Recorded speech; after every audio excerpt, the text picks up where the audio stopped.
Halo teman-teman, kali ini saya akan membahas drama Korea yang berjudul You're Surrounded. Drama ini mengisahkan tentang 4 detektif muda di kantor polisi Gangnam. Nah, jadi di sini ada Kim Ji Young yang diperankan oleh Lee Seung Gi. Dia merupakan seorang detektif yang kemudian berganti nama menjadi Endaegu untuk menghindari pembunuh ibunya. Nah, jadi saat dia kecil, dia menyaksikan ibunya itu dibunuh. Karena dia masih kecil, dia tidak bisa melakukan perlawanan apa-apa dan hanya bisa bersembunyi di bawah kolong tempat tidurnya.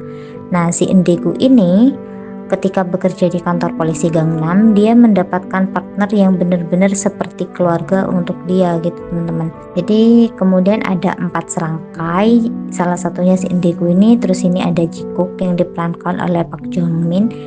Dia itu merupakan salah satu teman yang sangat care banget dengan rekannya. Bahkan di sini dia sampai menyuapi si Endaegu dan Endaegu sampai speechless dengan kebaikannya. Dan ada juga Seun yang diperankan oleh Go Ara. Nah, ternyata Go Ara ini atau si Seun, dia itu bersekolah di sekolah menengah yang sama dengan Endaegu. Di sini juga ada Park Tae-il yang diperankan oleh An Jae Hyun. Dia juga merupakan rekannya Endaegu ini. Nah, di sini si Seon ini sedang berusaha untuk mencari tahu siapa dalang dibalik semuanya gitu teman-teman. Jadi ketika dia tahu Endaegu ini ditikam, dia itu langsung bergegas untuk mencari tahu, sedangkan si Pak Tae-il dan juga Jikook mereka kebagian tugas untuk menjaga si Endaegu. Nah, ketika siuman, si Endaegu ini bersikeras untuk bisa menemui orang yang menikam dia, karena ternyata orang yang menikam dia itu merupakan pembunuh ibunya gitu. Jadi emosinya dia tuh memuncak dan ketika siuman dia langsung bersikuku untuk bisa menangkap si penjahatnya itu. Padahal kondisinya dia masih belum benar-benar stabil gitu. Jadi ketika dia sudah bersiap-siap, lukanya itu kebuka lagi gitu. Nah, di sini untuk aja ada Jikook dan juga Pak Tae-il yang mencegah Endaegu, dan mereka juga membujuk Endaegu untuk tidak melakukan hal-hal yang bisa melukai dan membahayakan dirinya gitu. Jadi di sini sudah ada Seun dan juga beberapa rekannya yang lain yang bertugas untuk menangkap si pembunuhnya gitu teman-teman. Nah, di sini si Endaegu ini sangat keras kepala. Jadi ketika rekan-rekannya ini nggak ada, dia tuh masih bersikukuh untuk bisa menemui si penjahatnya itu dan dia mau menangkapnya sendiri gitu tanpa mempedulikan kondisinya dia. Nah, ternyata si Endaegu ini dia itu juga berniat bergabung di kantor polisi Gangnam karena dia ingin memata-matai pemimpin timnya, yaitu Sepan Sok yang diperankan oleh Cha Seung Won. Karena dia itu yakin kalau misalnya Pansok ini terlibat dalam pembunuhan ibunya gitu teman-teman. Nah, di sini si Pansok ini mencoba menjelaskan semuanya dan si Endaegu ini makin kesal ketika tahu kalau misalnya si Pansok ini juga kenal dengan orang yang menikam si Endaegu.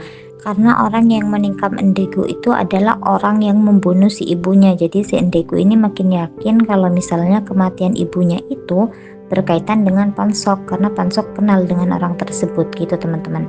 Nah, si Pansok ini mencoba menjelaskan bahwa dia juga ingin menangkap orang tersebut. Memang benar mereka itu dulunya adalah partner, tetapi karena si yang menikam Endaegu itu memiliki sebuah kasus, Pansok itu sangat ingin untuk menangkapnya gitu teman-teman. Tetapi si Endaegu ini masih benar-benar gak bisa menerima itu semua. Jadi dia itu masih ingin mencari tahu fakta yang sebenarnya gitu. Dia tidak mempercayai si pimpinannya ini. Nah, jadi di sini Endaegu ini masih harus beristirahat total karena kecelakaannya. Nah, di sini si ketuanya ini sudah mau mencari tahu siapa dalang dibalik semuanya dan dia memerintahkan kepada rekan-rekannya Endaegu ini untuk berada di sisinya Endaegu. Tapi di sini si Seun ini gak mau, jadi dia juga ingin langsung menangkap pelakunya langsung. Jadi di sini si Seon ini dan Endaegu itu nanti ada love line-nya gitu teman-teman. Makanya kayak ikatan di antara mereka itu sangat dekat. Nah, di sini si Pansok itu menceritakan bahwa dia mengetahui siapa yang menikam si Endaegu, dan satu ruangan rekan-rekannya Endaegu itu kaget semua gitu mengetahui tentang pernyataan si Pansok ini. Jadi mereka juga mencurigai Pansok, kenapa kok dia bisa mengetahui semuanya gitu. Nah, jadi ini ketika si Indigo selesai dioperasi, sini rekan-rekannya itu semuanya sangat mengkhawatirkan kondisinya si Indigo gitu teman-teman. Tetapi karena lukanya tidak terlalu fatal, makanya kondisinya Indigo itu juga baik-baik aja dan operasinya berjalan dengan lancar. Di sini mereka juga mencoba menerka-nerka apa ada hubungan antara yang menikam Indigo ini dengan si Indigo gitu, entah itu musuhnya atau apa, tetapi teman-temannya sama-sama tidak menemukan jawaban karena mereka nggak tahu asal muasalnya ternyata yang menikam Indigo itu adalah yang membunuh ibunya gitu teman-teman. Nah, ini pasca ditikam dia itu langsung dilarikan ke rumah sakit. Jadi para rekannya ini dia itu mau menemui Indigo di rumahnya gitu teman-teman, dan mereka masih di bawah. Dan ketika si penjahatnya ini kabur, mereka nggak tahu kalau misalnya dia itu sudah menikam si Indigo gitu. Makanya di sini mereka sangat shock ketika mereka naik ke dalam rumahnya si Indigo ini sudah ditemukan tidak sadarkan diri gitu, tanpa mereka sadari bahwa orang yang melewat di sampingnya mereka tadi itu adalah penjahat yang menikam si Indigo ini gitu teman-teman. Nah, di sini si Pansok ini awalnya berusaha untuk menolong si Indigo, tetapi karena dia melihat siapa wajah pelakunya itu, dia menjadi shock karena pelakunya ini adalah temannya, rekan kerjanya dulu, jadi dia masih nggak nyangka gitu. Nah, ketika menemukan celah, akhirnya si pelakunya ini juga melakukan kekerasan kepada si Pansok dan dia berhasil kabur gitu teman-teman.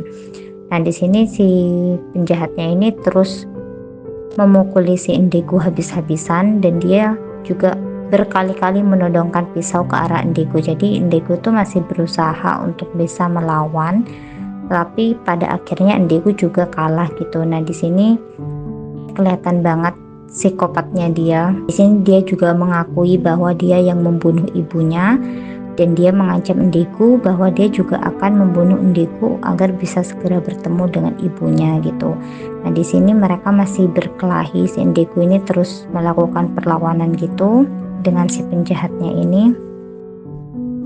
Tetapi karena si penjahatnya ini cukup kuat juga dan dia memegang senjata tajam, jadi Indigo ini beberapa kali tumbang gitu teman-teman, meskipun dia terus-menerus berusaha untuk melawannya.